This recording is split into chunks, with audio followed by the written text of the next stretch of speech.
Cybersecurity experts are preparing to meet at a hackers convention next week in Las Vegas. And this comes as the Biden administration just announced new steps to try to protect U.S. infrastructure from cyber attacks. New at 10 tonight, KTVU's Jana Katsuyama spoke with a security expert and joins us now live with details. Jana. Heather, the Black Hat DEF CON convention starts next week, bringing some of the nation's top cybersecurity experts together for trainings and briefings. The Biden administration has indicated more collaboration is needed across sectors to protect U.S. agencies and companies.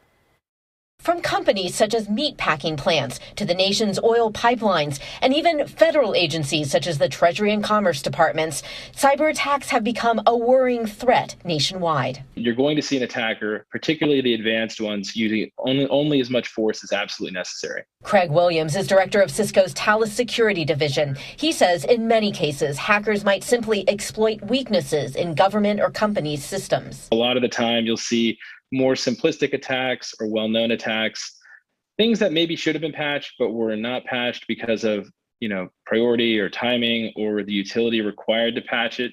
But there are more sophisticated attacks that are harder to stop. A zero-day exploit is what we would call it, would be an exploit for a vulnerability that's unknown to the manufacturer. It's something that's new and people haven't seen it before outside of the people who developed it typically. You can have a security device that has protection that may cover it. You can have endpoint protection that looks for exploit patterns that can defend against it. But that's the heaviest and most expensive hammer for our adversaries. And so it's one that they don't use unless they have to.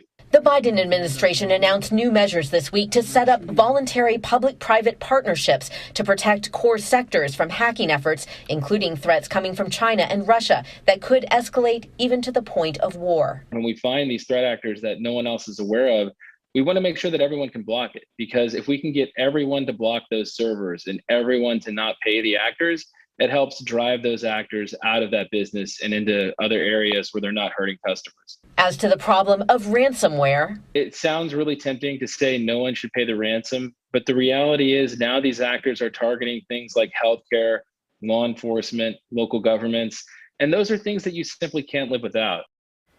Williams says Cisco and other tech companies have started incident response services to help businesses address the growing ransomware attacks. The Biden administration says its goal this year is to expand public-private partnerships beyond electricity utilities and gas pipelines into other sectors to create a more unified national response. Heather. Yeah, it is a growing problem, a growing threat. We'll have to wait and see what happens at that meeting next week. Jana, thank you.